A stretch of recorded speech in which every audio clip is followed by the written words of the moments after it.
Le 22 novembre 1963, le président John Kennedy se fait assassiner. Alors oui, on a diverses documentations et théories sur le potentiel coupable de cette tragédie, mais seulement en surface. En revanche, en 1965, soit un an avant sa mort, une bande dessinée de 140 pages narrant la vie du défunt président jusqu'aux plus profonds aspects de sa psyché a été écrite et illustrée, puis promue dans des librairies. Mais jamais elle n'a été commercialisée. La bande dessinée Who is John Kennedy est donc classée comme un lost media. En effet, j'ai dit qu'elle n'a finalement jamais été commercialisée pour d'obscures raisons que l'on verra plus tard. Mais ça peut aussi vouloir dire qu'elle n'a jamais existé. Le 17 avril 2016, sur un groupe Facebook de personnes âgées de 70 ans, dédié à White Nationalism, Nicole Hopkins publie cette photo.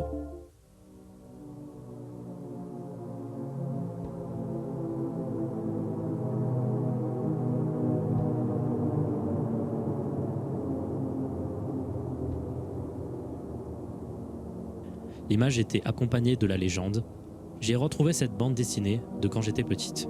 J'adorais Kennedy, mon premier crush, il était si joliment dessiné. » Et là, alors qu'habituellement très calme, tout le monde s'agite sur le groupe Facebook.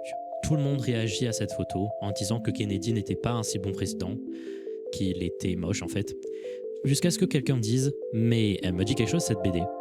Et de là, énormément de membres qui ont connu Kennedy dans leur enfance vont avoir une impression de déjà-vu, mais sans réellement comprendre où ils ont pu voir cette putain de BD. Jusqu'à ce que l'un d'entre eux mentionne avoir vu cette couverture placardée partout en ville, dans les librairies, dans les journaux. Le board Lost Media de Reddit va s'enflammer et tout le monde est focus sur cette nouvelle enquête. Après 3 ans et demi, quelqu'un poste une série de photos sur Reddit avec comme description « Bonjour, je suis un ancien libraire. » Et je fouillais mes cartons pour trier des anciens stocks et je suis tombé sur cette bande dessinée Who is Kennedy. Je trouvais ça bizarre de ne pas me souvenir de cette bande dessinée alors que je me souviens normalement de tout ce que j'ai vendu. Alors j'ai cherché sur internet et je suis tombé sur votre enquête.